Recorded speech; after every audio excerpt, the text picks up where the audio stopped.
प्राणनाथ प्यारे की जय, सतगुरु महाराज की जय, अखंड परम धाम की जय। प्रथम लागू दो चरण को, धनिये न छुड़ायो किना, लागत लीला लयणिया, मेरे जीव के यही जीवना। इन पाओ तले पड़ी रहूं, धनी नजर खोलो बातुना, फलन वालों निरखूं नेत्रे, मेरे जीव के यही जीवना। फलन वालों निरखूं नेत्रे, मेरे जीव के यही जीवना।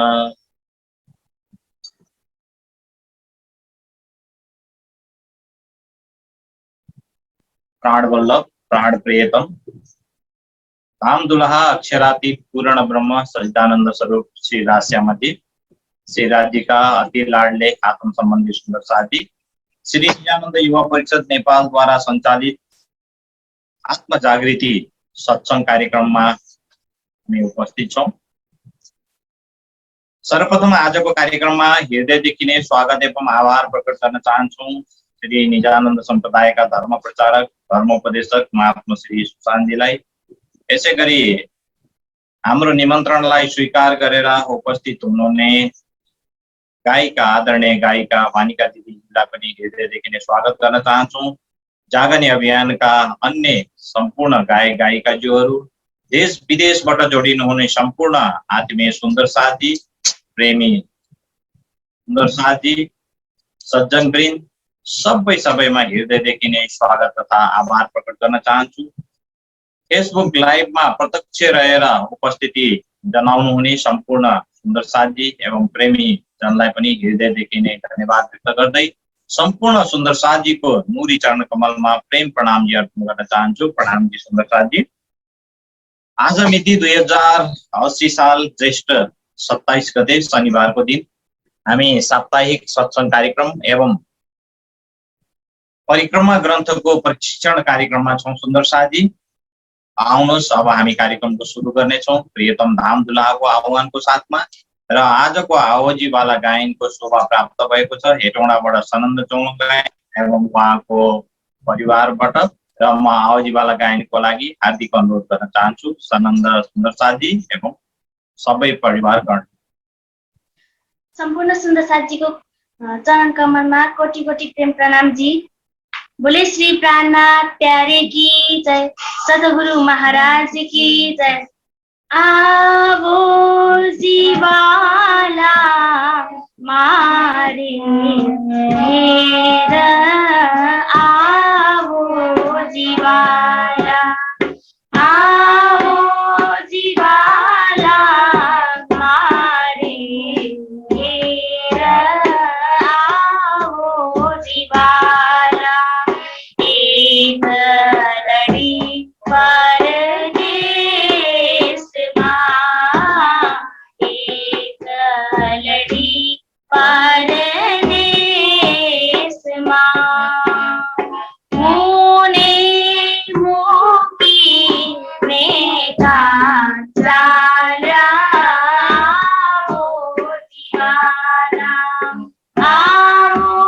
जीवा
प्रणाम जी। प्रणाम जी। धेरै धेरै धन्यवाद व्यक्त गर्न चाहन्छु म सनन्द सुन्दर साथीलाई आवाजी बाला गायनको लागि। सुमधुर स्वरमा प्रियतम नाम धनीको आह्वान आवाजी बाला गायन को साथमा भइसकेको छ सुन्दर साथी। जितेंद्र सुंदर साथ जी अभी अभी जुड़े हुए हैं, सभी को फिर से एक बार धन्यवाद व्यक्त करना चाहता हूँ और आज के प्रोग्राम में, आज के सत्र कार्यक्रम में स्वागत करना चाहता हूँ। जिन जिन सुंदर साथ के यहाँ ये लिंक नहीं पहुंचे हैं तो लिंक पहुंचाने का सेवा भी हम कर सकते हैं सुंदर साथ जी। थोड़ा सा नेपाल और इंडिया के टाइम शेड्यूल में थोड़ा सा इंडिया से जल्दी ही नेपाल में हो रहा है, तो कल से हम फिर इस विषय में संपर्क करके आप लोग को सूचित करते हैं कि कौन सा समय उचित हो जाए, उसको ज्यादा से ज्यादा सुंदर साथ जी इस परिक्रमा ग्रंथ का प्रशिक्षण कार्यक्रम में समावेश हो जाए और इस कार्यक्रम का, इस प्रशिक्षण कार्यक्रम का लाभ उठा सके, इसके विषय में हम सलाह मशवरा करेंगे। तो आइए सुंदर साथ जी, अब हम बहुत दिन के बाद आज हमारे इस कार्यक्रम में हमारे यहाँ के सब सुंदर साथ पहचानते ही है, आदरणीय गायिका वानिका प्रधान जी उपस्थित है। सर्वप्रथम तो मैं आज के कार्यक्रम में स्वागत करना चाहता हूँ फिर से पुनः एक बार और आभार प्रकट करते हुए दो भाव आपके मुखारबिंद से हम श्रवण करेंगे, वाणी भाव को या भजन भाव, और प्रस्तुति के लिए मैं हार्दिक हार्दिक अनुरोध करना चाहता हूँ आदरणीय वानिका प्रधान जी। प्रणाम जी दीदी। धन्यवाद लक्ष्मण जी। संपूर्ण सुन्दर साथको चरण कमलमा कोटि कोटि प्रणाम। धेरै दिनपछि यो सत्सङ्गमा फेरि जुड्ने मौका पाए। आज चाहिँ एउटा वाणी अनि एउटा भजन यहाँहरूलाई सुनाउन गइरहेको छु। बोलो श्री प्राणनाथ प्यारे की जय, श्री सद्गुरु महाराज की जय। बंदो सतगुरु चरण को, करो सो प्रेम प्रणाम। अशुभ हरण मंगल करणा, श्री देवचंद्र जी नाम। श्री प्राणनाथ निज मूलपति, श्री महराज सुना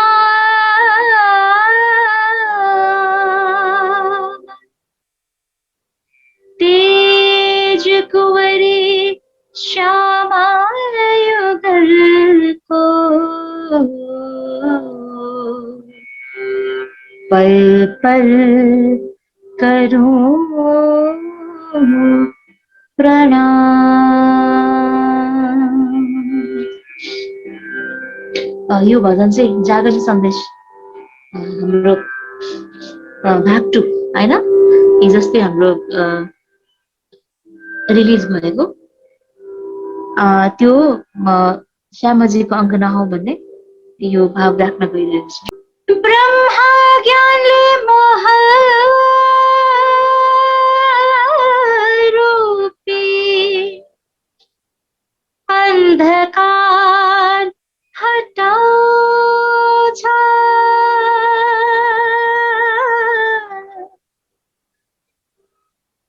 असजड संसार देखाई परम धाम चिनाउँछ। श्यामजीको अङ्गना हौ हामी सुन्दर साथ, श्यामजीको अङ्गना हौ हामी सुन्दर साथ। संसारको खेलमा आई भुल्यो प्राणनाथ, संसारको खेलमा आई भुल्यो प्राणनाथ। श्यामजीको अङ्गना हौ हामी सुन्दर साथ, श्यामजीको अङ्गना हौ हामी सुन्दर साथ। जागौ न साथी ब्रह्म ज्ञान सुनेर निज आनन्द लक्ष्य बुझेर जागौ न साथी ब्रह्म ज्ञान सुनेर निज आनन्द लक्ष्य बुझेर ब्रह्म सत्य जगत झूठा मनमा सम्झेर राखा जन्म मरण छुटी जान्छ पाई धामको बासा आ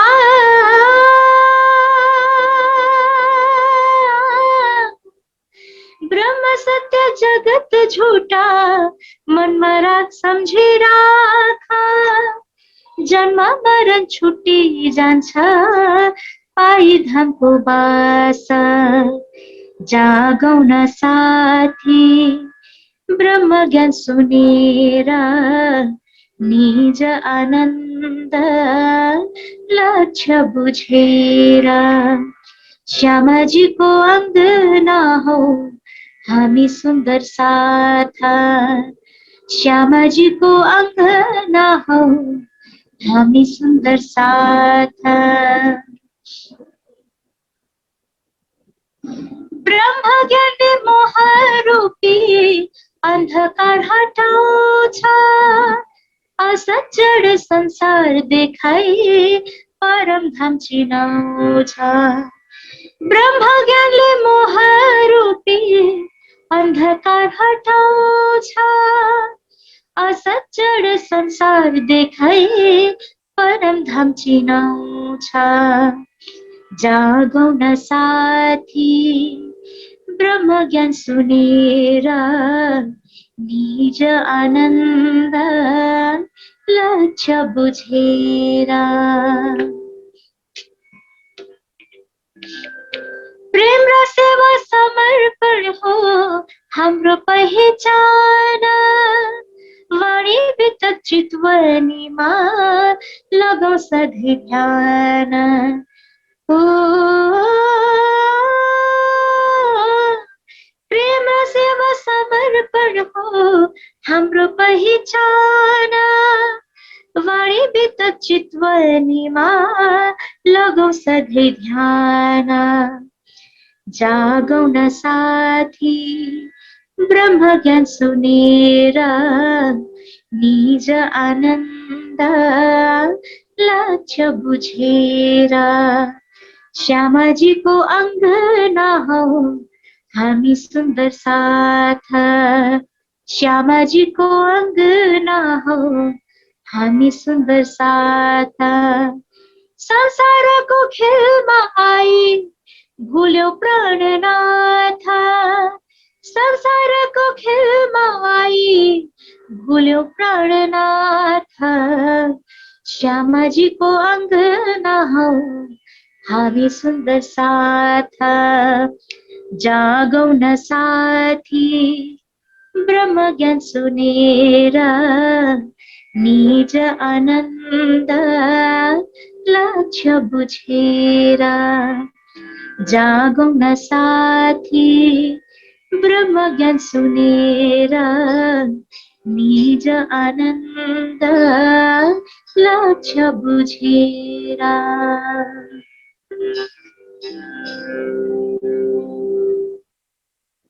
प्रणाम जी। अब एउटा वाणी प्रस्तुत गर्न गइरहेको छु जुन चाहिँ हामीले पल्स अफ तारतम भन्ने एल्बममा यसलाई रेकर्ड गरेको थियौँ, त्यसमा रिलिज गरेको थियौँ। वाणीको बोल छ दुख्रे प्यारो मेरे प्राणको सोमै छोड्यो त्यो कर्जार। यो मलाई एकदमै मनपर्छ यो वाणी र यहाँ समक्ष प्रस्तुत गर्न गइरहेछु।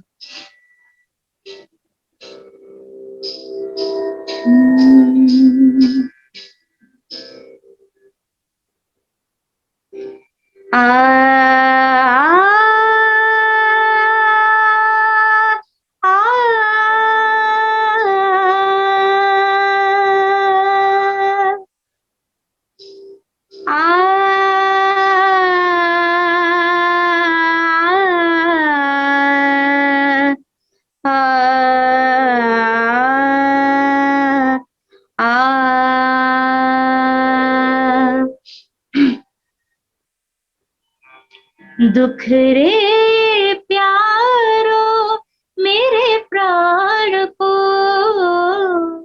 दुख रे प्यारो मेरे प्राण को, सो मैं छोड़ो क्यों कर जाए, जो मैं लियो है बुलाए बुलाए, जो मैं लियो है बुलाए बुलाए। दुख रे प्यारो मेरे प्राण को,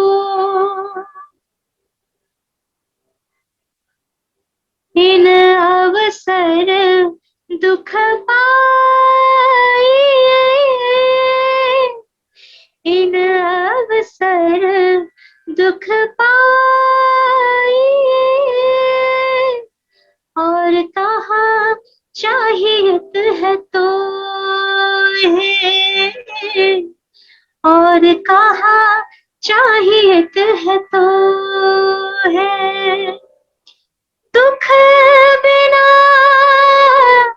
चरण कमल को, दुख बिना चरण कमल को, सखी कब होना मिलिया कोई, कब होना मिलिया को, रे प्यारो मेरे प्राण को, सो मैं छोड़ो क्यों कर जाए, जो मैं लियो है बुलाए बुलाए। दुख रे प्यारो मेरे प्राण को,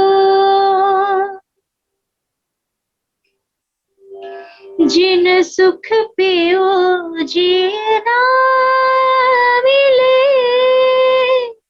जिन सुख पियो जीना मिले, सो सुख देओ रे जलाए, सो सुख देओ रे जलाए। जिन दुख मेरा पियो मिले, जिन दुख मेरा पियो मिले, मैं सो दुख लेऊं बुलाए, मैं सो दुख लेऊं बुलाए।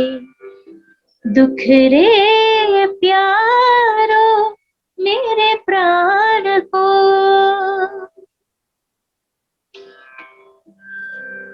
दुख सब सुपनों हो गयो, दुख सब सुपनों हो गयो, अखंड सुख भोर भयो, अखंड सुख भोर भयो। महामत खेले अपने लाल सो, महामत खेले अपने लाल सो, जो अक्षरातीत कहो, जो अक्षरातीत कहो। दुख रे प्यारो मेरे प्राण को, सो मैं छोड़ो क्यों कर जाए, जो मैं लियो है बुलाए बुलाए। दुख रे प्यारो मेरे प्राण को। बोलो श्री प्राणनाथ प्यारे की जय, श्री सद्गुरु महाराज की जय। प्रणाम। प्रणाम जी, प्रणाम जी। बहुत बहुत आभार प्रकट करना चाहता हूँ मैं आदरणीय वानिका दीदी जी को। दो भाव प्रस्तुत हुए, अब हमने जो सुनने का अवसर मिला है। पहले भाव था नेपाली भजन जागनी संदेश वॉल्यूम 2 का है। इसमें शब्द रूहानी बराइली, संगीत एदिन गजमेर जी और स्वर स्वयं वानिका दीदी का रहा है। इसमें सुंदर साथ जी को अवगत हमने बार बार करा चुके हैं कि जल्द ही ये निजानंद दर्शन यूट्यूब चैनल में हम लेके आएंगे जागनी संदेश वॉल्यूम 1 और वॉल्यूम 2 का भजन, सभी भजन। और दूसरा वाणी गायन था, बहुत सुरीले स्वर से, बहुत मिठास रूहानी स्वर से इस वाणी बाप को प्रस्तुत किए हैं। तो आगामी दिन में भी, आगामी सत्संग कार्यक्रम में भी उपस्थिति के लिए हार्दिक अनुरोध करते हुए सभी सुंदर साथ जी की ओर से प्रणाम जी भी अर्पण करना चाहते हैं और बहुत बहुत आभार प्रकट करना चाहते हैं। आइए सुंदर साथ जी, अब हम आज का प्रशिक्षण कार्यक्रम शुरू करेंगे।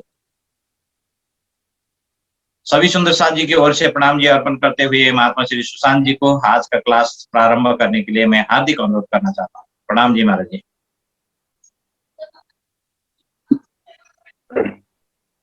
प्रणाम जी लक्ष्मण जी, सभी सुंदर साथ जी। रामधनी के महल से सभी सुंदर साथ जी पुनः उपस्थित हुए हैं अपने निज घर को, निज स्वरूप को याद करने के लिए। सुंदर साथ जी देरी न करते हुए चर्चा कर प्रारंभ करेंगे रामधनी का नाम लेते हुए। और जो भी सुंदर साथ जी को संभव हो तो अपना वीडियो चालू रखेंगे अवश्य सुंदर साथ जी। तो इससे क्या है कि आपका भी एकाग्रता रहता है और चर्चा करने वालों को भी थोड़ा सा सपोर्ट मिलता है। सुंदर साथ जी, वंदो सतगुरु चरण को, करो सप्रेम प्रणाम। अशुभ हरण मंगल करण गणेशी देव चंद्र जी नाम। श्री प्राणनाथ निज मूल पति, श्री मेहराज सुना। तेज कुंवरी श्यामा युगल को, पल पल करूं प्रणाम, पल पल करूं प्रणाम। खड़िया रूहें निरत में, इत उच्च रंग होत। तरफ चारों दरेरन में, निरत देखे अधिक जोत। निरत देखी अधिक जोत। निरत कला सब नाच के। प्रणाम जी सुंदर। निरत कला सब नाच के परिक्रम के इस प्रकरण में रंग महल के सभी भूमों का क्रमशः वर्णन हो रहा है। वहाँ की शोभा, वहाँ की प्रेममयी लीलाओं का वर्णन हो रहा है क्रमशः। हमने पिछले सभा में हमने सुना था चौथी भूम का, और चौथी भूम का कुछ बाकी भी रह गया था। यहाँ पर चौथी भूम का ही वर्णन चल रहा है। निरत कला सब नाच के। नवरंग भाई, नृत्य की जितनी भी कलाएं होती हैं, जितने भी जो शास्त्रीय नृत्य के अंतर्गत और प्रेम से परिपूर्ण होकर के अपने हृदय के भावों को अनेक प्रकार से व्यक्त करती हैं, तो नृत्य करते समय फेर फेर देत पड़ताल, पुनः पुनः पैरों को नीचे पटकती है और शरीर का, हाथों का मूवमेंट बार बार होता है, अलग तरीके से नृत्य करती हैं। जो स्वर मीठे मोहलन में के चलत आगू निशाल। तो इस प्रकार से जो मधुर स्वर निकलता है, देखिए एक तो वाद्य यंत्रों का आवाज और जो वोकल वॉइस है, जो नवरंग बाई का आवाज है, इसके अलावा जो उनके वस्त्र, जो उनके आभूषणों की मधुर ध्वनि भी इसमें इन्वॉल्व हो जा रही है। और जो सखियां सपोर्ट कर रही हैं तरह का वाद्य यंत्र लेकर के, उनका आवाज पूरे रंग महल में इस प्रकार मधुर स्वर गुंजायमान हो जाता है। सुनसा जी, आगू मिसाल मतलब बिल्कुल वैसा का वैसा। चौथी भूम में कोई नृत्य देख रहा है और 10वीं चांदनी में या 25 पक्ष में कहीं कोई है, तो सबको बराबर उसी प्रकार सुनाई देगा। पूरे रंग महल में इसका स्वर गुंजायमान हो रहा है, पूरे परम धाम में गुंजायमान हो रहा है। इससे ही प्रतिबिंब इनके माहौल बोले कई और, इसी तरह से इनका प्रतिबिंब नौरंगबाई जो नृत्य कर रही हैं उसका पूरा प्रतिबिंब पूरे परम धाम में जगह जगह दिखाई देता है। समझ, माहौल बोले कई और भी दूसरे माहौलों में ये संगीत और नृत्य की आवाज सुनाई देती है और दृश्य भी दिखाई देता है। समझ, प्रतिबिंब इस संसार में आज हमारे सामने इससे अच्छा उदाहरण क्या होगा। एक जगह कोई कार्यक्रम चल रहा है, क्रिकेट मैच चल रहा है, पूरे संसार में टेलीकास्ट हो रहा है, सब लोग पूरे संसार में देख लेते हैं। और परम धाम में तो सब चेतन है, वहां पर इस तरह की टेक्निक से कोई लेना देना ही नहीं है। वहां तो स्वतः जो है सभी वस्तुएं चेतन है। बानी बाजे नीरत आवाज देखी, नीरत की आवाज, नाचने की जो आवाज है, नृत्य करते समय जब पड़ताल देते हैं तो चरणों के जो आभूषण है आवाज करते हैं, और पूरे शरीर के जो आभूषण हैं, और पीछे जो वाद्य यंत्र बजा रही हैं सखिया उनकी आवाज, और नौरंगबाई जो गायन कर रही उसकी आवाज, पूरी आवाज होत नृत्य कई ठो नृत्य पूरे परम धाम में कई जगह हो रहा है। जहां जहां जो कोई पशु पक्षी भी है सब देख भी रहे हैं और खुशी के मारे नाच भी रहे हैं। साम सामी पशु पंखी नंग के जंग करें जब विरोध। जैसे वरंग महल के दूसरे भवन में तो कोई तो है नहीं वैसे, लेकिन जो पशु पक्षी चित्र बना हुआ है, पशु पक्षियों के दीवालों में चित्र बने होते हैं और वो नगों के बने होते हैं। नग जवाहरात के पशु पक्षी जंग करें जब विरोध। साम सामी मतलब आमने सामने दीवाल में जो भी, इस दीवाल में कुछ पशु पक्षी हैं, इस दीवाल में कुछ पशु पक्षी हैं, तो सभी जो है जगमगाते हुए दिखाई दे रहे हैं और इस नृत्य का जो है आनंद ले रहे हैं। एक ठोर नृत्य नाचत ठोर ठोर सामी हुए, एक स्थान में सखिया नृत्य नौरंगबाई नृत्य कर रही हैं, ठोर ठोर पूरे परम धाम में जगह जगह सभी जगह इसका प्रतिबिंब दिखाई दे रहा है। और प्रतिबिंब भी चेतन ही होता है वहां तो। यो सब ठोर जंग अर्श में कहूं खेती विद किन, इस प्रकार पूरे परम धाम में सभी जगह जंग, अर्श में जंग करना मतलब युद्ध, रंग बिरंगी करने आपस में टकरा करके युद्ध कर रही है ना। जंग करें जब विरोध हो, या भी आया था ना, आमने सामने जो जवाहरात के पशु पक्षी उनकी रंग बिरंगी किरणें निकल के टकराती हैं, वही बात यहाँ करें। सभी जगह इस तरह से रंग बिरंगी किरणें प्रत्येक वस्तु से निकल रही है, धरती से, दीवार से, दरवाजे से, वृक्ष से, आकाश से, सभी जगह से। तो आपस में सब रंग बिरंगी किरणें टकरा करके और भी रिफ्लेक्शन देती हैं। कहूँ खेती विद किन, कितना प्रकार कहूँ मैं, किस प्रकार कहूँ। अपार अखाड़े सब दिशों होत सब में रोशन, सभी दिशाओं में बेशुमार स्थान है, खेलने के जगह हैं, सभी जगह होत सब में रोशन, सभी जगह ये नृत्य दिखाई देता है। अखाड़े मतलब हमने सुना था लाल चबूतरा के सामने 40 अखाड़ों की 40 हारे जो कह रहे थे ना। अखाड़े मतलब पशु पक्षी के खेलने की जगह, जहां भी पशु पक्षी हैं सभी जगह ये दिखाई दे रहा है नृत्य की लीला। ये रूह की आंखों देखी है असल बका कितनी है, रूह यानी परात्म की दृष्टि से देखी, परात्म के भाव से देखना पड़ेगा। सुंदर जी संसार की बुद्धि से इसको नहीं समझ सकते। परम धाम की शोभा, परम धाम की क्वालिटी, वहां के स्वरूप और उनका स्वभाव, वाणी के बिना एक शब्द भी हम समझ सकते ही नहीं, पॉसिबल ही नहीं। वाणी के बिना इसको समझना पॉसिबल। वाणी में इतना विस्तार से इसलिए वर्णन किया है कि उसके द्वारा हम समझ सके। वाणी के बाहर फिर वो कथन आ जाएगा, मन, वाणी, बुद्धि, चित्त वहां तक पहुंच सकता नहीं है। लेकिन वाणी मंथन करेंगे, वाणी के शब्द पहुंचते हैं, इसलिए वाणी का चिंतन करना है और स्वयं को परात्म स्वरूप में देखते हुए, मानते हुए, क्योंकि परात्म के बिना कोई परम धाम का सुख ले सकता नहीं। जो मूल स्वरूप है अपने, जाको कहिए परातम, सो परातम को लेके विलसिए संग। न असल बका के तन अखंड अपने परम धाम देखिए, परम धाम के जो तन है परातम है वो तो जागृत होने के बाद ही वो लीला होगा उसमें।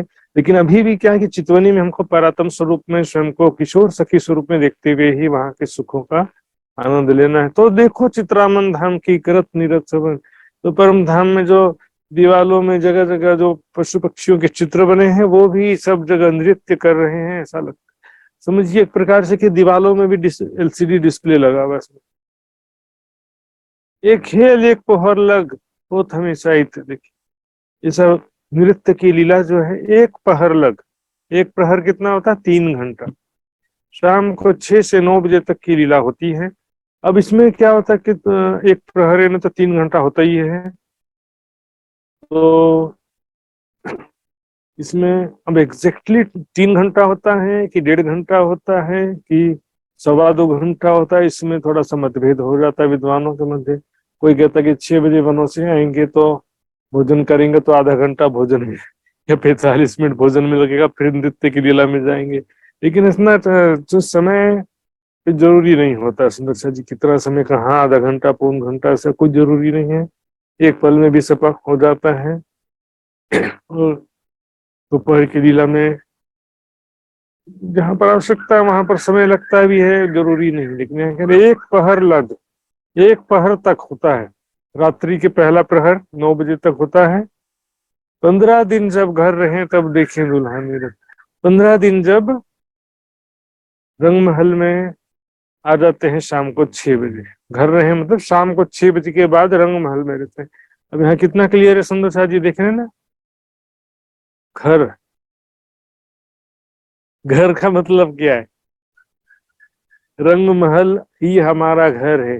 बाकी 24 पक्ष जो है घूमने फिरने के जगह हैं, हमारा निवास जो है केवल रंग महल में कहा गया है। जो सखिया है राज्य श्यामा जो सखिया, उनका रेसिडेंस जो है रंग महल है,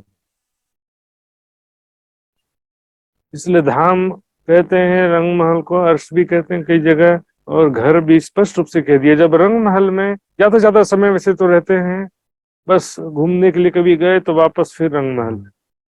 जैसे हम अपने घर में रहते हैं लेकिन कभी घूमने गए, आइसक्रीम वगैरह खाने चले गए बाजार में, फिर होटल में खाना खाने चले गए, फिर वापस तो घर ही आना पड़ेगा ना। वाटर पार्क घूमने गए फिर वापस घर ही आना पड़ेगा। इसी तरह से रंग महल जो है राज्य श्यामा जी सखियों का रेसिडेंस। तो जब शाम को 6 बजे कृष्ण पक्ष में वनों से जल्दी आ जाते शाम को 6 बजे, तब पहली भोम में भोजन आरोग के, चौथी भोम में देखिए दुल्हा निरथ, धामधनी और राज्य श्यामा जी सखियां नृत्य की लीला देखती हैं। महबूब को रिझावने अनेक कला साधत, धामधनी को रिझाने के लिए, प्रसन्न करने के लिए नवरंग बाई अनेक प्रकार की कलाओं से नृत्य साधती हैं, करती हैं। नृत्य में इतने सैकड़ों हजारों लाखों प्रकार के हुनर हैं, किस तरह से हाथ हिलाना है, किस तरह से झुकना है, किस तरह से पैर का पड़ताल देना है, अनेक प्रकार से। और देखिए इसमें क्या होता है कि बावरा बनना पड़ता है, बीजू बावरा जैसे दीवानगी, प्रेम की दीवानगी में डूब करके जो नृत्य होता है, किसी के प्रेम में दीवाना होकर के जो नृत्य होता है। लेकिन नृत्य तो किया लेकिन इसमें भाव नहीं था, एक्सप्रेशन नहीं था। ऐसा तो बोलते हैं ना कई लोग, कीर्तन तो भजन गाया लेकिन इसमें एक्सप्रेशन नहीं था। एक्सप्रेशन क्या चीज है, यही है, प्यार है। बिरजू बावरा गायक था लेकिन वो बावरा शब्द लगा दी क्योंकि वो उसकी प्रेमिका ने उसे छोड़ दिया तो प्रेम में दीवाना हो गया। वो दीवानगी में जो भाव प्रकट होता है, जो शब्द का उच्चारण होता है सुंदर, जिसका बात ही अलग होता है। तो नवरंग बाई इसी तरह से प्रेम में डूब करके इस तरह से नृत्य करती है, और नजर ना कर सके बंधे से ही बांध, तो और नजर दृष्टि कर ही नहीं सकता कोई। नवरंग भाई से दृष्टि दाएं बाएं राज्य महाराज कर ही नहीं पाते हैं, बस एक टक होकर राज्य नवरंग बाई को देख रहे हैं। ऐसे दृष्टि बंध बांध देती, दृष्टि बंध करना बोलते हैं ना, नजर को बांध लेना। नजर हम दूसरे जगह मोड़ ही नहीं पाते हैं, यहाँ तक कि पलके भी नहीं झपक पाते। कैसा होता जब वो सब कोई बहुत अच्छा मनोरंजक कोई कार्यक्रम देख रहे होते हैं तो कितना एकाग्रचित हो जाते हैं। वो तो कुछ भी नहीं है इसके सामने सुंदर सा थंब दीवाले सिंहासन सब में हो तो निरत दिखे। थंबों में, दीवालों में, सिंहासन में, सभी जगह नृत्य का प्रतिबिंब दिखाई दे रहा होता है। इन समय पशु पंखी चित्रामन के सब ठौरों के लिए कृत। साथ ही दिखे नौरंग भाई के नृत्य का भी प्रतिबिंब हो रहा है, साथ में पशु पक्षी जो दीवालों में चित्र हैं वो भी नृत्य कर रहे हैं, और इसके अलावा जो वनों में पशु पक्षी देख रहे हैं वो तो देख करके वे भी झूम झूम के नाच रहे हैं। बहुत बातें विचार्स के किन्वित कहूं इन मुख, परम धाम के प्रेम और आनंद की बेशुमार बातें हैं प्रेममयी लीलाओं की। इस मुख से उसका किस प्रकार से वर्णन किया जाए। जो बैठी इन मेले मेले में ने सोई जाने, सुख तो इस मेले में है। ब्रह्म सृष्टियों का जो समूह मूल मिलापे में जो बैठा है, उन ब्रह्म आत्माओं में से जो है वही इन सुखों को जानती, वही पर प्रेम की लीलाओं के सुख ले सकती है। प्रीत पिया की अति सुखदाई, पर निस्बत बिना किसी ने ना पाई। दर्शन तो जीव सृष्टि भी करेगी, प्रेममयी लीलाओं के सुख मात्र ब्रह्म सृष्टि ले सकती है, ईश्वरी सृष्टि भी नहीं ले सकती। लीलाओं को जो सुंदर सा जी इग्नोर करते हैं, लीलाओं का जरूरत नहीं है, फिर कई तो ऐसा भी बोलेंगे कि स्वरूप का भी जरूरत नहीं है। इस तरह के बहुत सारे बातें सुनने को तरह तरह मिलता है सुंदर सा जी। लेकिन चर्चनी चितवनी लीलाएं, ये परिक्रमा ग्रंथ प्रेम उपजाने का उपाय कहा गया। तुमको इसको उपजाने करूं सब उपाय। इसलिए चर्चनी चितवनी लीलाएं तो कोई इग्नोर नहीं कर सकता है। ऐसी चारों तरफों कई बैठकें अंदर या गिरदवाएं। इस तरह से परम धाम में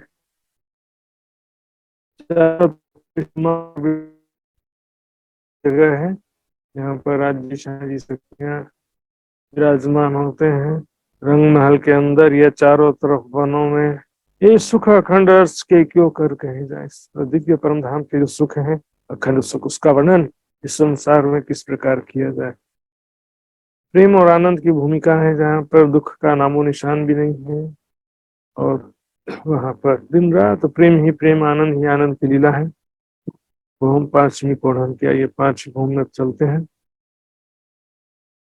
सुख बड़ो भौम पांचवी, मध्य मंदिर 12,000।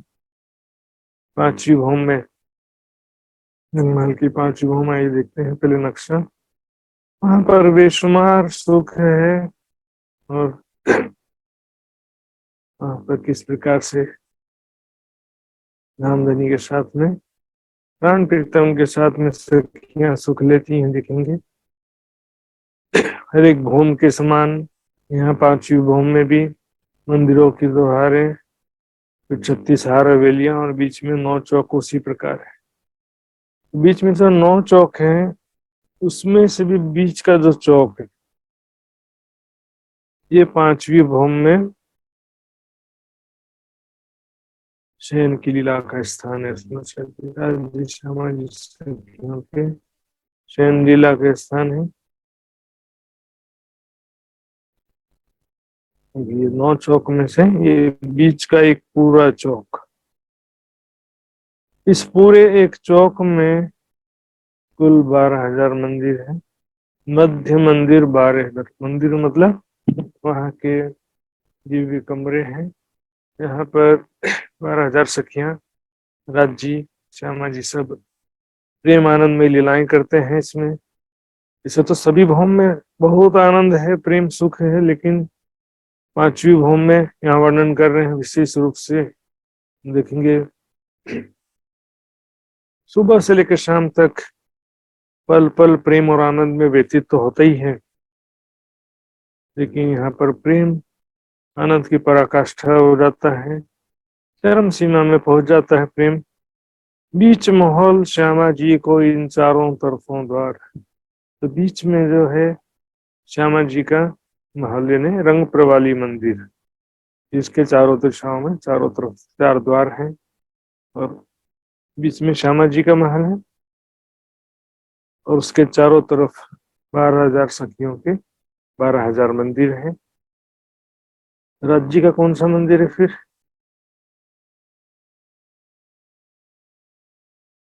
राज्य का अलग से कोई मंदिर ही नहीं दिया जी के सभी राज्य और 12,000 सखियों के साथ भी राज्य रहते हैं।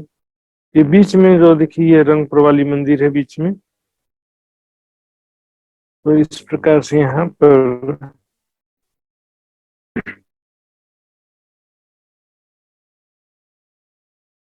कुल 12,000 मंदिर 12,000 सखियों के हैं। और बीच वाले चौक में ये 2 मंदिर का लंबा चौड़ा जो है ये श्यामा जी का मंदिर स्पेशल। तो इसको समझने के लिए पांचवी भूम का जो वर्णन है इसको समझने के लिए नक्शा बहुत जरूरी हो जाता है समझना जी। नक्शे में भी देखेंगे यहाँ पर संक्षिप्त रूप है, ये भी पूरा नहीं है, ये पूरा है लेकिन इसमें अंदर का भी विस्तृत रूप से या स्पष्ट रूप से अंदर का वर्णन नहीं। तो इसमें कुछ चीजें इसमें दिखाई देंगी और कुछ चीजें इसमें दिखाई देंगी, तो दोनों मिला करके हमको देखना पड़ेगा पांचवी भौम में किस प्रकार की शोभा है। देखते हैं आइए। चौखुनी बाखर बनी 3 विस्तार हैं बुजुर्ग। चौखुनी ने चौरस, सम चौरस है, ये लंबाई चौड़ाई बराबर है, इसको चौरस बोलते हैं। और चौखुनी, खुनी मतलब कोना, 4 कोने वाला। तो इस प्रकार से ये समचौरस हवेली चौक है, जिसमें बीच में रंगपुर वाली मंदिर है और चारों तरफ सखियों के 12,000 मंदिर। 3 विस्तार है बुजुर्ग, इसमें बहुत विस्तार है। 2 पूरे 3 पूरे चौपूरे, 2 रास्ता को 2 पूरा कहते हैं, 3 रास्ते को 3 पूरा त्रिपूरा, और 4 रास्ता को 4 रास्ते के चौक को चौपूरा बोलते हैं। तो इसमें शब्द थोड़ा सा समझेंगे ध्यान से, थोड़ा सा इसमें, क्योंकि यहाँ पर बनावट का भी वर्णन विस्तार से किया गया है। घबराने की बात नहीं, आराम से हो जाएगा। जो चर्चनी सीखे उनको तो और भी आराम से हो जाएगा। 3 विस्तार है बुजुर्ग, चारों तरफ हो बराबर, कहूं बेवरा बुदनो, चारों तरफ हो बराबर, मतलब लंबाई और चौड़ाई बराबर है। बीच पूरी द्वार बराबर महल के गिरद।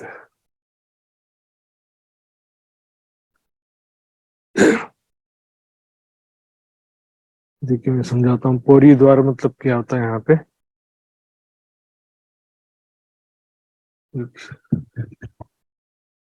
ये दरवाजा है ना, जिससे ये बीच में, यहाँ पर क्या होता है, मेहराब बस बना होता है। नीचे से जाएंगे तो ऊपर मेहराब बना होगा, मेहराब कमान जैसा आकृति होता है, तो उसको बोलते हैं पौरी द्वार। इसी को मैंने बताया था मेहराबी द्वार, द्वार भी बोलते हैं, मेहराबी द्वार। तो ये जगह जगह से बने हुए, देखिए इधर इधर। इसका विस्तृत वर्णन आएगा आगे चल के इसी प्रकरण में, इसी कुछ चौपाइयों के बाद में। तो इसका जो आकृति है जो देख रहे हैं, देखिए इस तरह से आकृति बनी है। इसको इसको नक्शा के द्वारा ही समझना पड़ेगा, क्योंकि इसको शब्दों में आकृति को व्यक्त करना थोड़ा दिक्कत होता है। फिर भी गिनती के द्वारा कुछ समझ सकते हैं। बीच बीच पौरी द्वार, पौरी के तरफ सामने महल दरवाजे 4। तो इस तरह से जगह जगह भीतर जाते हैं तो बीच में 4 दरवाजे वाला रंगपुर वाली मंदिर, इसमें चारों दिशाओं में 4 द्वार है रंगपुर वाली मंदिर में।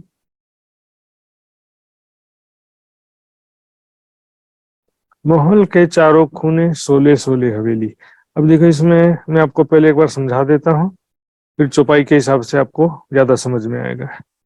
इसमें 4 प्रकार के कंडीशन है, 4 प्रकार के स्थान जो वर्णन करेंगे, 2 पूड़ा, त्रिपूड़ा, चौपूड़ा और हवेली। ये 4 वैरायटी के महल है, समझ लो। तो वो कितने कितने हैं पहले देख लेते हैं। ये 2 पूड़ा कितना, त्रिपूड़ा कितना है, चौपूड़ा कितना है और हवेलियां कितनी है देखिए। तो दोपुड़ा केवल दो रास्ता केवल कोने में होता है, चार कोनों में चार दो रास्ते हैं दोपुड़ा, यानी दोपुड़ा कितना हो गया 4। त्रिपुरा केवल चारों दिशाओं में होता, तो एक दिशा में 7 त्रिपुरा है, 3 रास्ता, तो चारों दिशाओं में 7 7 7 7, यानी 7 चौक 28, 28 त्रिपुरा हो गए। बीच में चौपुड़ा है जिसको 4 रास्ता कहते हैं, तो 7 चौपुड़ा की 7 हारें 49, 49 चौपुड़ा हो जाते हैं। और ये जो डब्बा डब्बा दिख रहे हैं हवेली, तो 8 हवेलियों की 8 हारें हैं, कुल 64 हवेली हो जाते हैं। इसको हम इधर भी देखेंगे, ये देखिए, ये दोपुड़ा 2 तरफ रास्ता जा रहा है, त्रिपुरा 3 तरफ रास्ता जा रहा है, और ये चौपुड़ा में 4 दिशाओं में रास्ते जा रहे हैं, और ये बीच में ये हवेली हो गया। तो इस तरह से दोपुड़ा, त्रिपुरा, चौपुड़ा और हवेली 4 तरह का वर्णन आया है। अब यहाँ क्या कह रहे हैं, माहौल के चारों कोने 16 16 हवेली। अभी कैलकुलेशन करने का तरीका ऐसा हो गया, देखिए हवेली एक्चुअल में कितना है, 8 हवेलियों की 8 हारे, लेकिन अब बीच में से ये जो रंगपर वाली मंदिर है ना, इसको 4 खाचों में बांट दो, देखिए 4 लकीर खींच दिए, तो इधर में 4 हवेलियों की 4 हारे, तो कितना 16 हवेली इस खांचे में हो गया, इस खांचे में या कोने में 16 हवेली, 16 16, तो 16 चौक 64 हवेली। ये वर्णन करने का तरीका ऐसा हो जाता है, चारों कोने में 16 16 हवेलियां हैं, तो चारों कोनों में है तो 16 चौक 64 हवेली। और उसी को मैंने दूसरे तरीके से बताया था, 8 हवेलियों की 8 हारे, तो 8 गुना 8 64 हवेली। जमे जो 64 की, इस प्रकार हवेलियां 64 ही है। वर्णन करने का तरीका जो है, समझाने का तरीका किसी का अलग अलग हो जाता है, इसलिए बड़े तर्जनी सिखाने से ये चौपाइयां आसानी से समझ में आ सकती हैं। 3 द्वार, द्वार 1 गली। तो इस 64 हवेलियों में क्या है, इसका जब हम बारीकी से वर्णन देखते हैं, इसमें मंदिरों की 1 हार है, फिर बीच में चबूतरा है, चबूतरे के किनार पर थंबों की 1 हार है। अब हवेली में जो ये मंदिरों की हार है, उसमें केवल एक दिशा में बड़ा दरवाजा है, चारों दिशाओं में बड़े दरवाजे नहीं है, एक ही दिशा में बड़ा दरवाजा है। और जब हम अंदर जाएंगे तो इन मंदिरों में अंदर की तरफ से दरवाजे हैं, अंदर की तरफ से आना पड़ेगा, ये बाहर की तरफ से इन मंदिरों में प्रवेश करने के लिए दरवाजे नहीं है, अंदर की तरफ से दरवाजे हैं। और ये चबूतरा जो है कमर भर ऊंचा, इसके किनार पर भी खंभों की 1 खाराई है। तो इसलिए यहाँ पर कह रहे हैं, जब हवेली में अंदर प्रवेश करते हैं तो 1 गली है मात्र। बाकी जैसे रंगमहल में दूसरी जो 64 हवेलियां, उसमें कैसी थी, 1 थंबों के और 2 गलियां होती थी। औगन 50 चौपुड़े ताके कहूं मंदिर। ठीक है, चौपुड़े टोटल कितने मैंने बताया था, 7 चौपुड़ों की 7 हारे।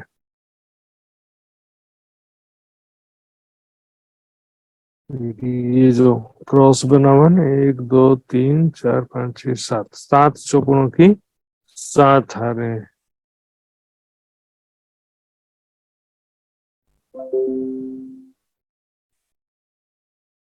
तो एक जो चौपुड़ा है उसको यहाँ से देखना पड़ेगा, बीच में चौपुड़ा का सीमा कितना होता है, देखिए ये जो यहाँ से लेकर के ये बीच में जो दरवाजा है, मेहराबी द्वार है, वहां तक का इस चौपुड़े में गिनती होगा, और ये आधा मंदिर गिनती होगा।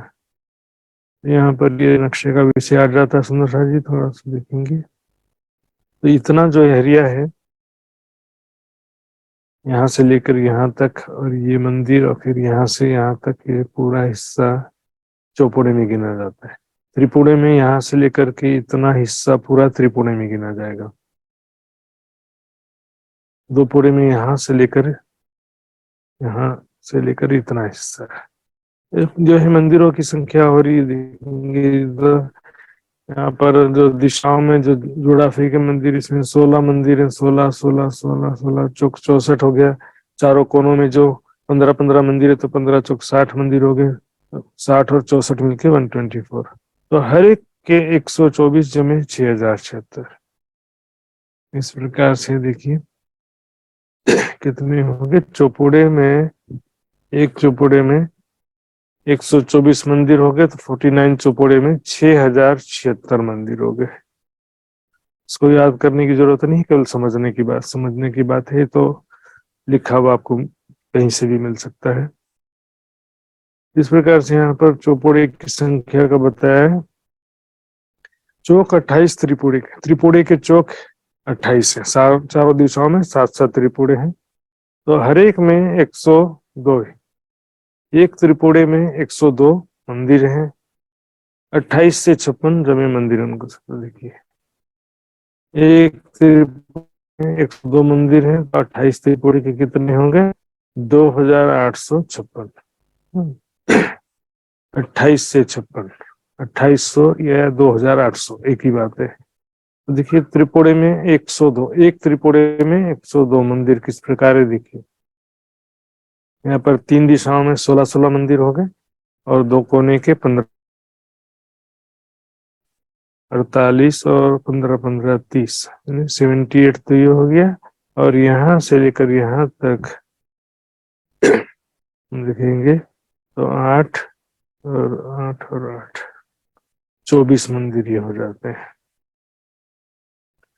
48 और 30, 78 और इस प्रकार से यहाँ पर कैलकुलेशन करेंगे तो 2000, एक त्रिपुड़ी में 102 मंदिर हो जाएगा और यहाँ पर 2856। टोटल 28 त्रिपुड़ी के 2856 मंदिर होंगे। ये कैलकुलेशन इसलिए बता रहे हैं क्योंकि सभी मिला करके लास्ट में जोड़ेंगे तो 12,000 मंदिर हो जाएंगे। 4 चौक, 4 कोने के 2 पुड़े, हर एक के 79 मंदिर। इस प्रकार 2 पुड़े के जो चौक हैं चारों कोने में है मात्र, उसमें 1-2 पुड़े में 19 मंदिर है। तो उसमें 79 मंदिर एक चौक में देखिए, 1-2 पुड़े में 79 मंदिर है। इसमें 4-2 पुड़े मात्र हैं तो उसमें कितना हो गया? 316 मंदिर है। चौपाई में भी देखेंगे 3 से 16 जमे लगते दीवालन, 316 मंदिर हो जाते हैं 1-2 पुड़े, 4-2 पुड़े की मिलाकर। यहाँ पर अब ये जो नक्शा बना हुआ है ये एक्चुअल मेजरमेंट से बना हुआ है। इसका आप जितना ये डब्बा एक मंदिर है इसको गिनती करेंगे आप तो 12 सुंदर साथ जी के पास में नक्शा तो होगा ही होगा, नहीं होगा तो जरूर होना चाहिए। हवेलियां 100 हिसाब को हूँ मंदिर, बीच में जो 64 हवेलियां हैं उनके मंदिरों का हिसाब कहती है कितनी मंदिर है। 3 से 16 जमे लगते दीवार अंदर। तो एक जो है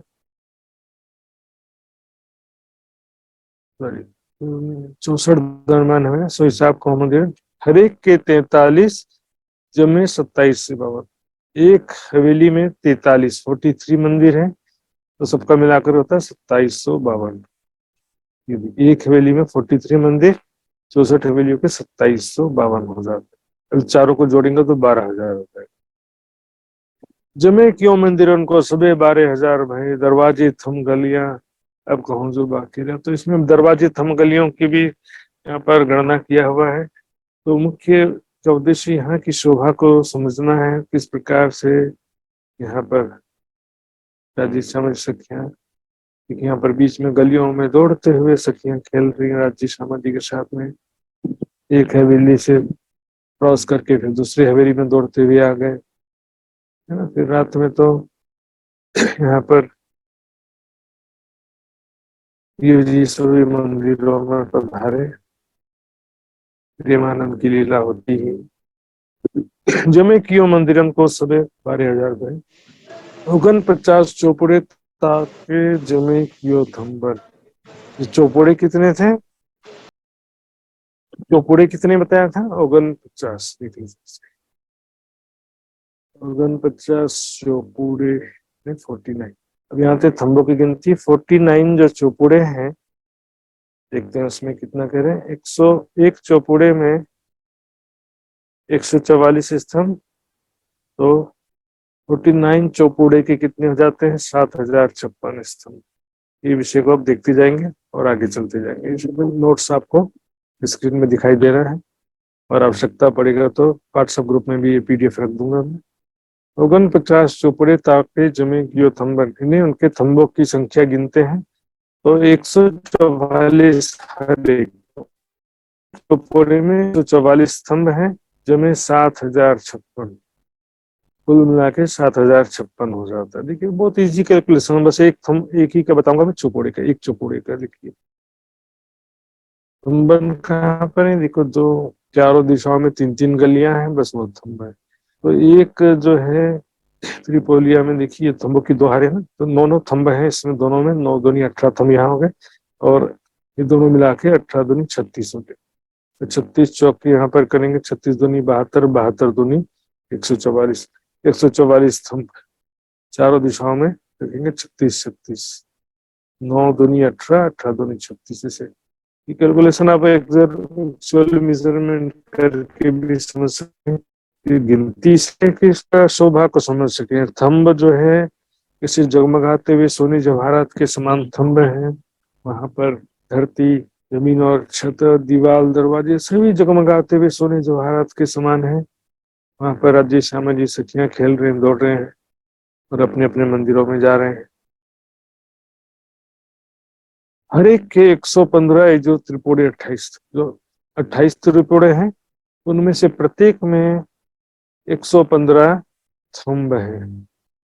तो थम्ब जमे 32 से और ऊपर बहे 24, 3220 टोटल हो जाता। देखिए 28 त्रिपुड़ में, एक त्रिपुड़े में 115 थम्ब हैं, तो कुल 3220 स्तंभ होते हैं।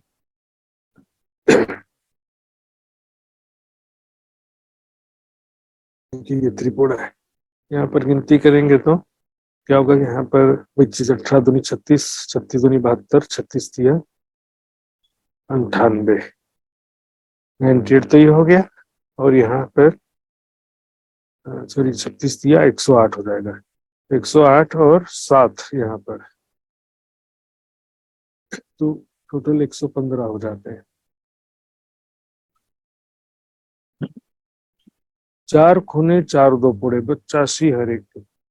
चारों कोनों में 4 जो दो पुड़े हैं, उसमें से हर एक में एक दो पुड़े में 85, 85 थंब हैं, तो सबके मिलाकर के जमे 340 थंब बड़े।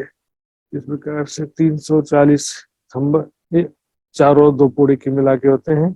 एक दो पुड़े में 85 थंब है, चारों के 340 थंब हो गए। तो दो पुड़े में भी देख लेंगे, ऐसे सिंपल है। यहाँ पर 36, यहाँ पर 36 दूनी 72 हो गया, और ये दो दिशाओं में तो थंब है, वो सब मिला के गिनेंगे तो 85 हो जाता है।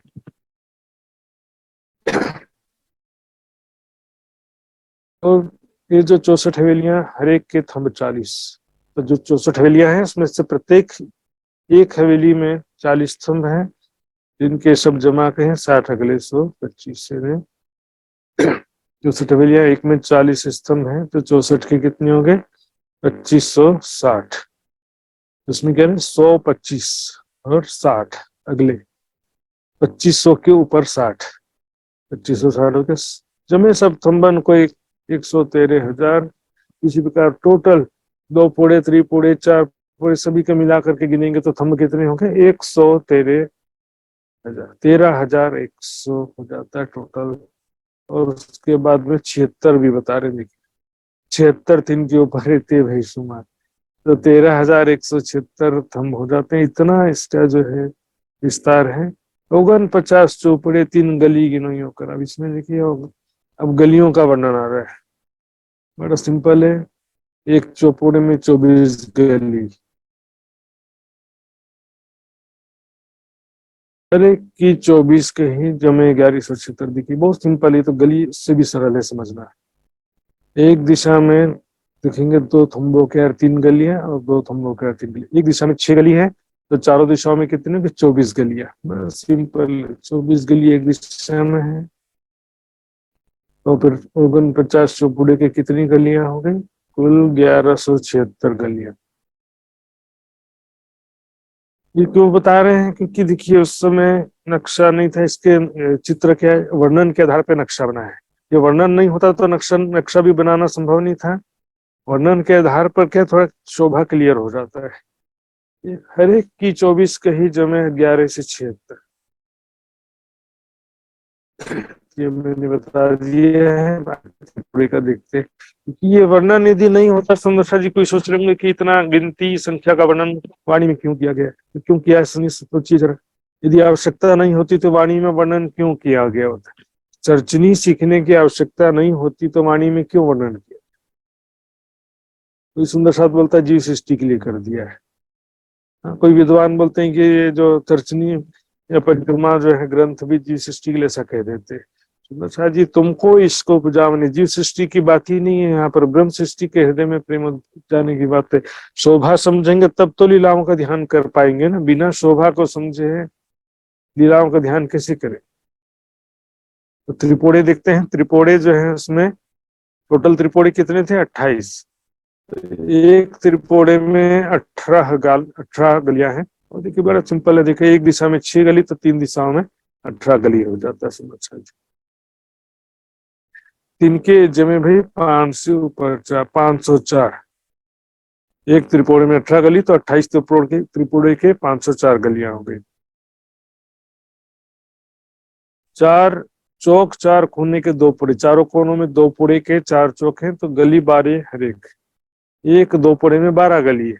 एक दिशा में 6 गली तो 2 दिशा की 12 गलियां होंगी। इतना सिंपल गणना है इसमें।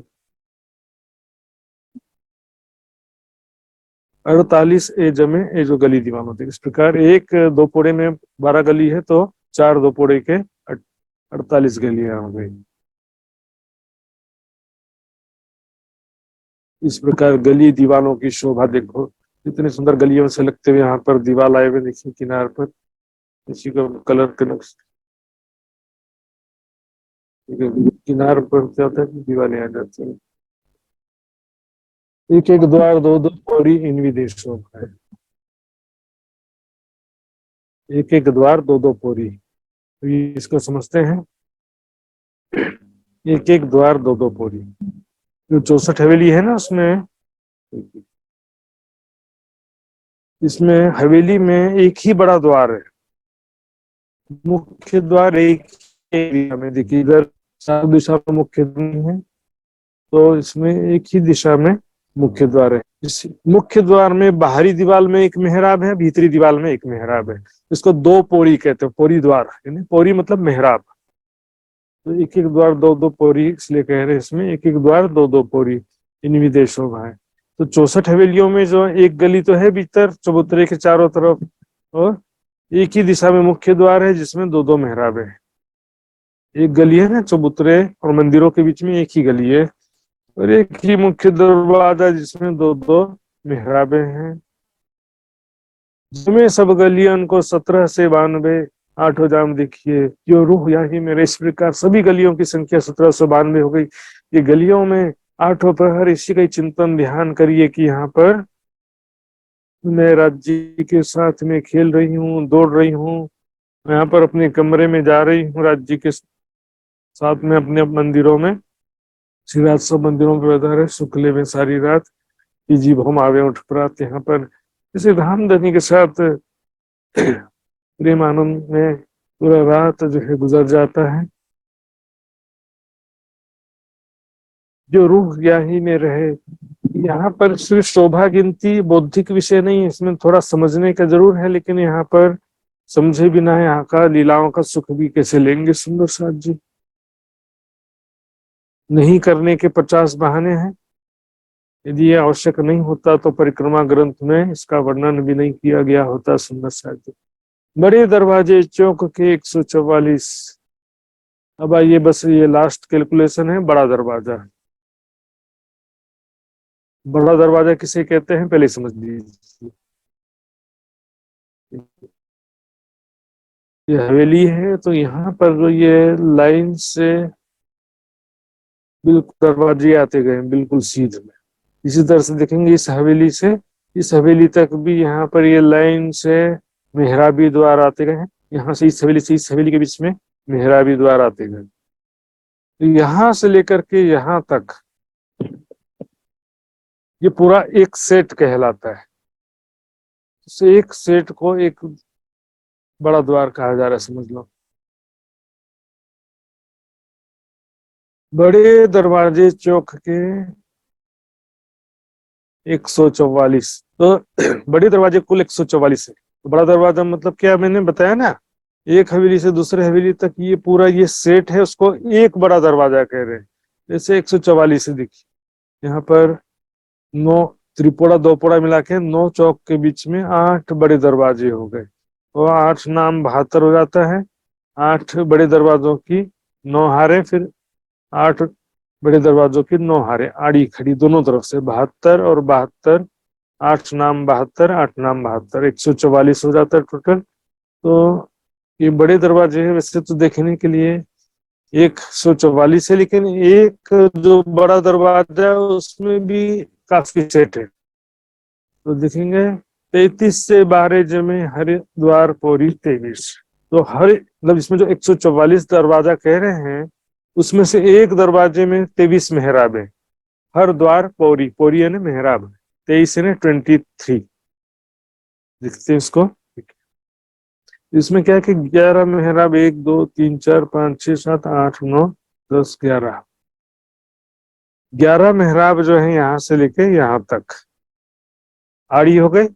और यहाँ पर जो गली में 3 मेहराब और 3 मेहराब, दोनों तरफ 6 मेहराब, और यहाँ पर 3 3 6 मेहराब, तो 6 6 12 मेहराब यहाँ हो जाते हैं। 12 और 11 मिलके 23 हो जाते हैं। 23 मेहराब है, तो टोटल गिनती करेंगे तो उसका 33 से, यानी कि 3300 मेहराबें होती हैं दरवाजों में। ये जो बड़े दरवाजे कह रहे हैं उनमें 3312 मेहराब हैं, या में 32 द्वार बाहर के 112 अंदर।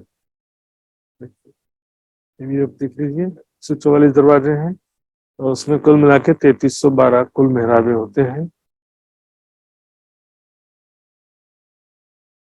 यहाँ क्या कह रहे हैं, 32 द्वार बाहर के 112 अंदर। तो 144 जो कहा गया उसमें से 32 द्वार बाहर के और 112, 32 और 112 मिलके 144 होता है। तो भी वर्णन करने का एक तरीका हो गया। देखिए यहाँ पर एक दिशा में मैंने बताया था ना, 9 चौक के बीच में 8 बड़े दरवाजे, चारों दिशा में 8 चौक 32 हो गया। तो किनार के चारों तरफ किनार के 32 बड़े द्वार हो गए, और बीच में जो है फिर 112 हो जाते हैं। ये वर्णन करने का तरीका 112 अंदर के और बाहरी किनार के 32, टोटल 144 दरवाजे हैं, जिसको मैंने बताया था 8 नाम 72, 8 नाम 72, 72 और 72 144। चौखुनी 64 बाखरे, इनो बीच बीच दरमियान, इस प्रकार से 64 चौरस हवेलियां इनके बीच बीच में है, बीच बीच दरमियान। 2 2 पौरी 3 की यों को रूहें जाने। तो हवेलियों में एक बड़ा दरवाजा है जिसमें 2 2 मेहराबें हैं, हमने कई बार सुन लिया। मंदिरों में है खिड़कियां बाहर दीवालों के, इस प्रकार। अब यहाँ पर क्या होता है, जो हवेली है उसमें मंदिरों में दरवाजे और उसमें खिड़की किसे कह रहे हैं वो भी देखेंगे। जैसे हवेली, इसमें तो ये त्रिपुड़ो या दोपुड़े चौपुड़े के जो मंदिर है इसमें बाहरी तरफ दीवार है। यहाँ पर भीतरी तरफ, इसमें भीतरी की दीवारों में दरवाजे नहीं है, बाहरी दीवार में दरवाजे हैं।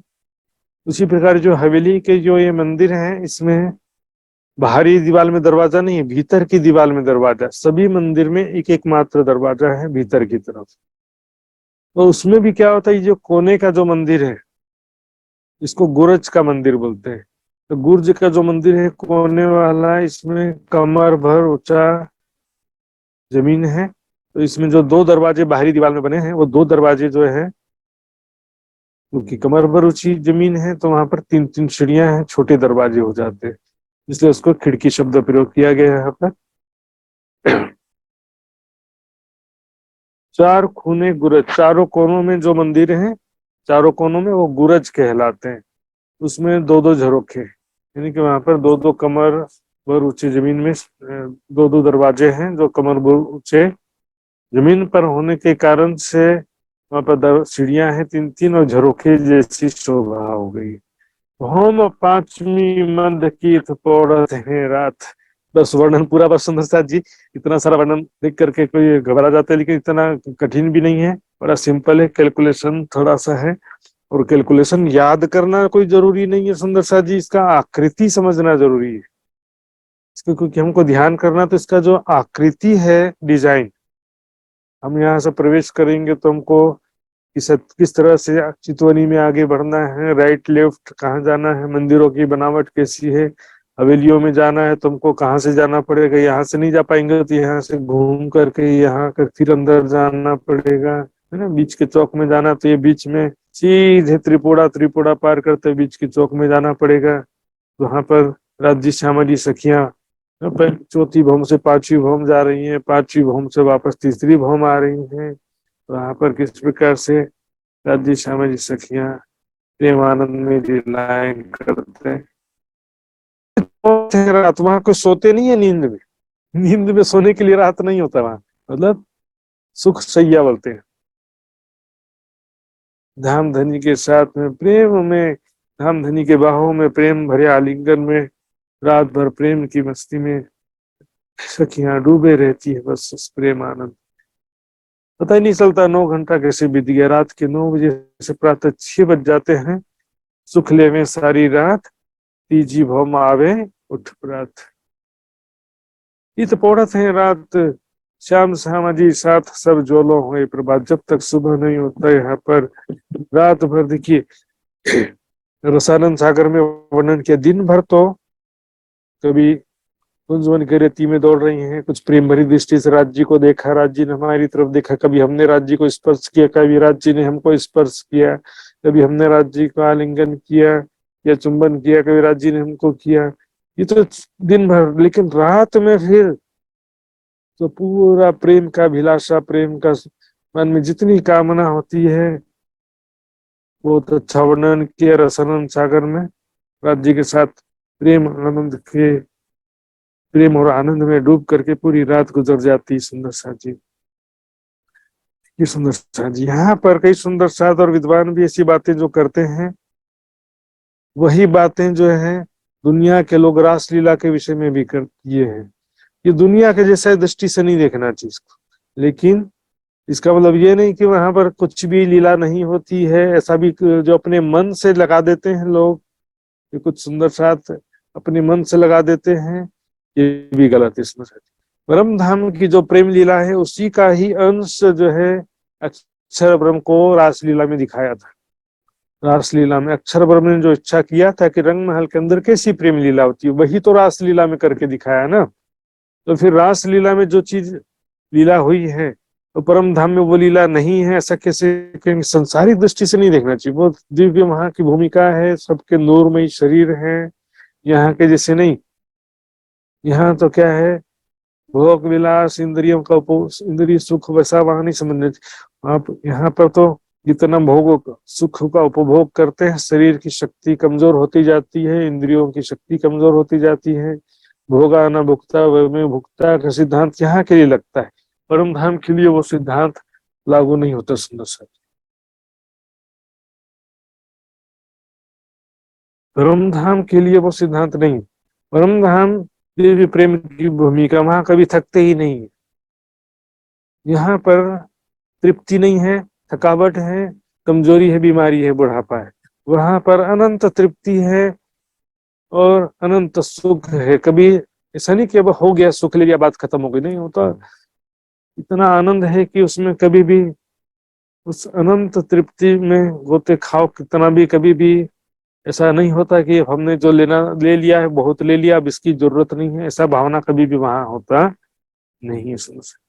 प्रेम आनंद की लीलाएं हैं वो रास लीला में भी जो करके बताया, पांचवी भूम में भी उसी तरह से प्रेम आनंद की लीलाएं होती है। लेकिन वहां का नूरमय शरीर है, त्रिगुणातीत है, नस नाड़ियों से रहित है, और बस धाम धनी के आलिंगन में डूबे हुए पूरी रात गुजर जाती है। सुंदर सा जी, ये जो मंदिर कहे मध्य के गिरत मंदिरों हार, इस प्रकार से जो मध्य के मंदिर कहे गए हैं 9 चौक में, उसमें जो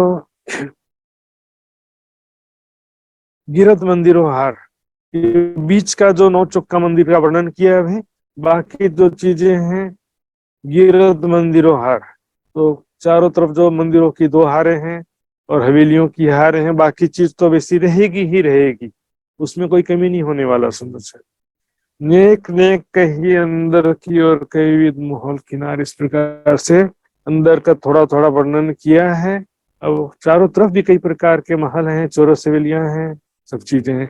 यहाँ पर एक चीज और मैं आपको बताना चाहूंगा, क्योंकि विषय के अनुसार देखेंगे बड़ी वृत्त जो है महामती जी की बड़ी वृत्त, इसके अनुसार देखने पर जो 12,000 मंदिर हैं, प्रत्येक मंदिर में 4-4 दरवाजे हो जाता है। सुंदर से, क्योंकि हमें देखिए एक चौपुड़े में 340 दरवाजे कह रहे हैं, तो एक चौपुड़े में 124 मंदिर है, तो 124 मंदिर एक चौपुड़े में, तो एक एक दरवाजा कहेंगे तो 124 दरवाजा होता था ना। यदि एक मंदिर में एक दरवाजा कहेंगे तो 124 मंदिर है, 124 दरवाजा होगा।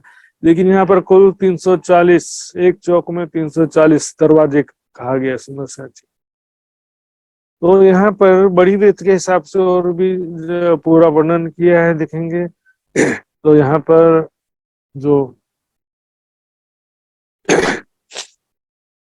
त्रिपुरा के मंदिर कहा गया है 28 त्रिपुरा में, तो वहां पर 8,148 कुल मिलाकर के होते हैं। ये 28 त्रिपुरा के मिला के कुल दरवाजे, मंदिरों के दरवाजे की बात चल रही है। सुंदर साथ जी, इस तरह से यहाँ पर जो भी वर्णन किया है इसको डिटेल्स में भी नहीं लेंगे, लेकिन आपको मैंने केवल इतना समझा दिया कि यहाँ पर जो भी 12,000 मंदिर हैं, वाणी में भी एक स्पष्ट दरवाजे का वर्णन नहीं आया अभी तक। आपने देखा होगा गलियों का, थंबों का वर्णन आया है, मेहराबों का, दरवाजों का, बड़े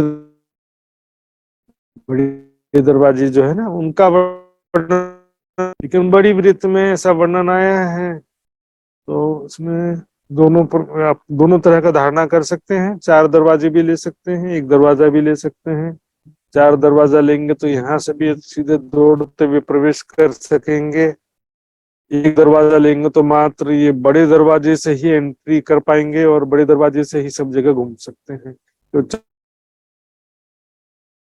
काशी के समय में ही इसका जो है चितवनी में सुधार करते हुए सीधे यहाँ से जा सकते हैं, ऐसा भी उस समय प्रचार किया गया था। सुंदर शाह जी, आइए सुंदर शाह जी, समय हो गया है, चौपाई दोहराते हैं। कल की चर्चा में छठी भौम सुखपाल जाएंगे। आइए, बोलो श्री प्राणनाथ प्यारे की।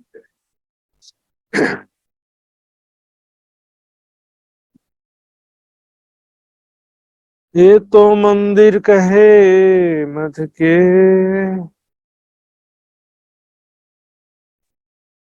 ये तो मंदिर कहे मद के, गिरद मंदिरों हार, गिरद गिरद मंदिरो मंदिरो हार, हार, नेक नेक कही अंदर की, नेक नेक कही अंदर की, और कई विध माहौल किनार, और कही विद मोहल किनार, और कई विध माहौल किनार। बोलो श्री और कही विद मोहल किनार। बोलो श्री प्राणनाथ प्यारे की जय, धाम के धनी की जय, सर्व सुंदर साथ प्रणाम। प्रणाम जी महात्मा जी, प्रणाम। प्रणाम जी। बोलो श्री प्राणनाथ प्यारे की जय। बहुत बहुत आभार प्रकट करना चाहता हूँ मैं महात्मा श्री सुशांत जी के प्रति। आज के क्लास में भी हमें 5वीं भौम के जो बारीकियां से श्रवण करने को, जानने को, सीखने को मिला है सुंदरता जी। जरूर इसको रिपीट हम करेंगे यूट्यूब चैनल में देखकर, बार बार इसको देखना। और ये गिनती जो अभी चौपुड़ा, दोपुड़ा, त्रिपुड़ा हवेलियों का है, इसके गिनती के लिए भी हमें प्रैक्टिस थोड़ा सा करना ही पड़ेगा। कल से हम थोड़ा टाइम का मैनेजमेंट करने का प्रयत्न करेंगे, आप लोग को सूचित करेंगे, क्योंकि इधर अभी थोड़ा जल्दी ही अंधेरा पड़ता है, तो उधर इंडिया साइड में, भारत में थोड़ा लेट होता है। अभी महाराज जी से जानकारी हुआ है, तो सुंदर साथ जी को जल्दी प्रोग्राम शुरू होने से थोड़ा तकलीफ जैसा महसूस होता है, तो कुछ 15-20 मिनट लेट ही हम कार्यक्रम संचालन करेंगे। हम अभी इस कार्यक्रम के बाद सलाह करके फिर हम ग्रुप में कल का टाइम सूचित करेंगे सुंदर साथ जी। आइए सुंदर साथ जी, अब हम कार्यक्रम का समापन करेंगे अर्जी गायन और सदानंद मंगल गायन के साथ में। अर्जी गायन के लिए मैं शीतल पटेल सुंदर साथ जी को अनुरोध करना चाहता हूं। तो सदानंद मंगल हम पिंका सुंदर साथ जी से श्रवण करेंगे। पहले अर्जी गायन शीतल बहन जी से। तो श्री प्राणनाथ प्यारे की जय। पिया जी तुम होते सी जियो में अर्ज करूं मेरे पियू जी, हम जैसे तुम जिन करो मेरा तलप तलप जाए जीव जी, जीवरा तो जीवे नहीं पिया, क्यों मिटे दिल की प्यास जी, तुम बिना मैं किसको कहूँ पिया, तुम हो मेरी आस जी, आस बिरानी तो करूं पिया, जो कोई दूसरा हो जी,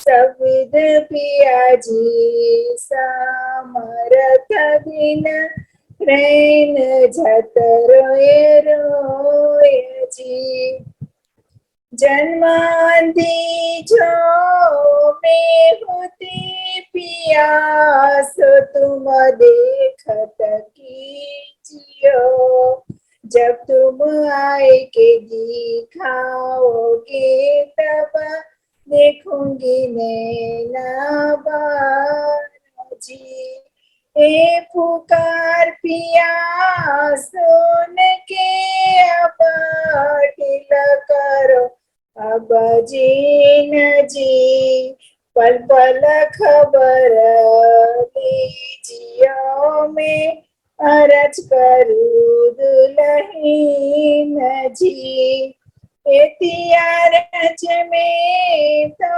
करूं पिया, बीच पड़ी अंतराय जी, सो अंतराय आड़ी टाल के दुल्हा लीजे कंठ लगाए जी, कंठ लगाइए कंठ सो पिया, कीजे हास विलास जी, वारणे जाए श्री रावती पिया, राखो चरण के पास जी, तुम दुल्हा में दुल्हीन पिया, और न जानो बात जी, ईशक सो से बा करू धनी, सबंगो साक्षात जी, सदा सुखदाता श्री धाम धनी में, कहा कहूँ किस बात जी, श्री महामती युगल स्वरूप परवरी, अंगना बलि बलि जाय जी, अंगना बलि बलि जाय जी। बोलो श्री प्राणनाथ प्यारे की जय। प्रणाम जी। प्रणाम जी। बहुत बहुत धन्यवाद व्यक्त करना चाहता हूँ मैं अर्जी गायन के लिए। आइए सुंदर साथ जी, अब हम सदानंद मंगल गायन करेंगे अपने अपने स्थान से। तो आज का सेवा रहा है पिंका बहन जी से हम श्रवण करेंगे सदानंद मंगल गायन। बोलो श्री प्राणनाथ प्यारे की जय। सदा आनंद मंगल में रहे, सदा आनंद मंगल,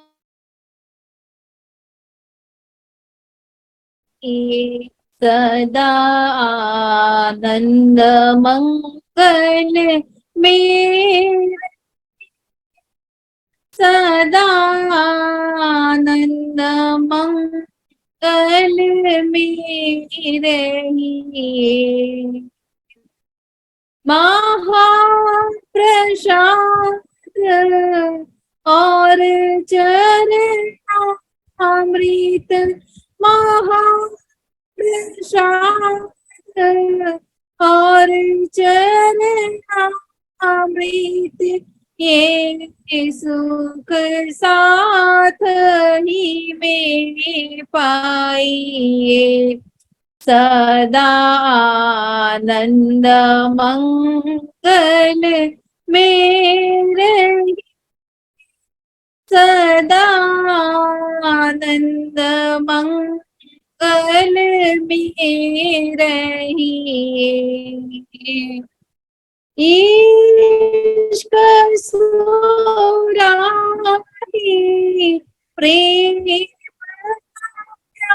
प्याला, इश्क सुराही प्रेम प्याला, अंदर याद की रही।